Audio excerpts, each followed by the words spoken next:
потому что мы сильнее. Я хочу вот Саше Салантаеву задать вопрос. Какие ты видишь варианты вмешательства в внутреннюю политику Украины со стороны России через украинских какие-то силы, да? И какие месседжи российские ты сейчас наблюдаешь? Ну, фактически многие уже заявили о себе как о потенциальных участниках президентской гонки. Ну, фактически у нас содержание кампании только что вы рассказали. Теперь давайте инструменты, как они это сделают. Ну, а потом о месседжах.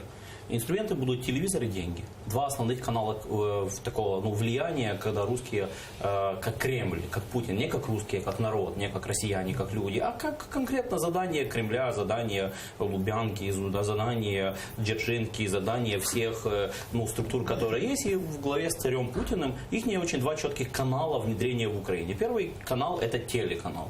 Они работают с нашими телеканалами. Не секрет, что наши телеканалы, вот эти вот самые номер один кнопки, они все датируются. Никто никогда не говорит нашим избирателям, откуда деньги. Люди, которые держат эти каналы, это украинские олигархи, они с удовольствием продадут информационное пространство кому угодно.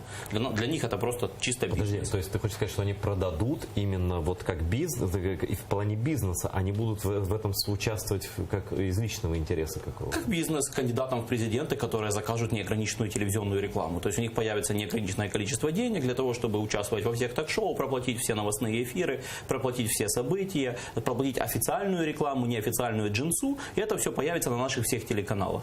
У нас нет таких телеканалов, которые скажут, вот в этих кандидатов мы не берем, а в этих мы берем. Вот эта вот партия, это там кума Путина, тогда это точно нет. А вот эта партия такая полусомнительная, поэтому 20% от эфира. А вот эти вот ребята никогда не замечены в борьбе против Украины, а их вот кандидаты даже там ветеранами на фронте были. Поэтому им неограниченно можно у нас купить что угодно. И легальное, и нелегальное. Но нет такого у нас на телевизоре. Если ты имеешь ящик денег, приходишь, договариваешься с рекламным отделом, даже это оппонент олигарх будет иметь телевизор, если ты платишь, вообще не вопрос. Это называется у нас в Украине ровный доступ к телевизору. А реально это называется у кого деньги, тот и в телевизоре. Ну тогда смотри, если мы так рассуждаем.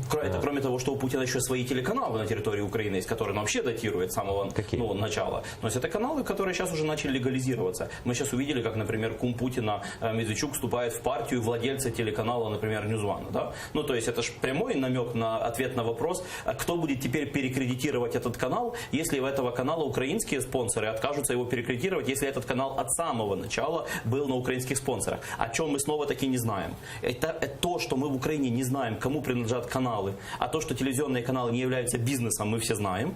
Но чей это не бизнес? Это не бизнес, но чей это не бизнес? Чей это пропагандистский рупор? Мы этого не знаем. Это первая проблема, которая есть в Украине. Это открытые двери, которые Украина оставляет перед любым врагом в мире. Заходите, влияйте на наши выборы, как хотите. Открытое информационное пространство. Оно не бизнес, оно проходной двор. Платишь деньги, делаешь с мозгами наших избирателей все, что угодно.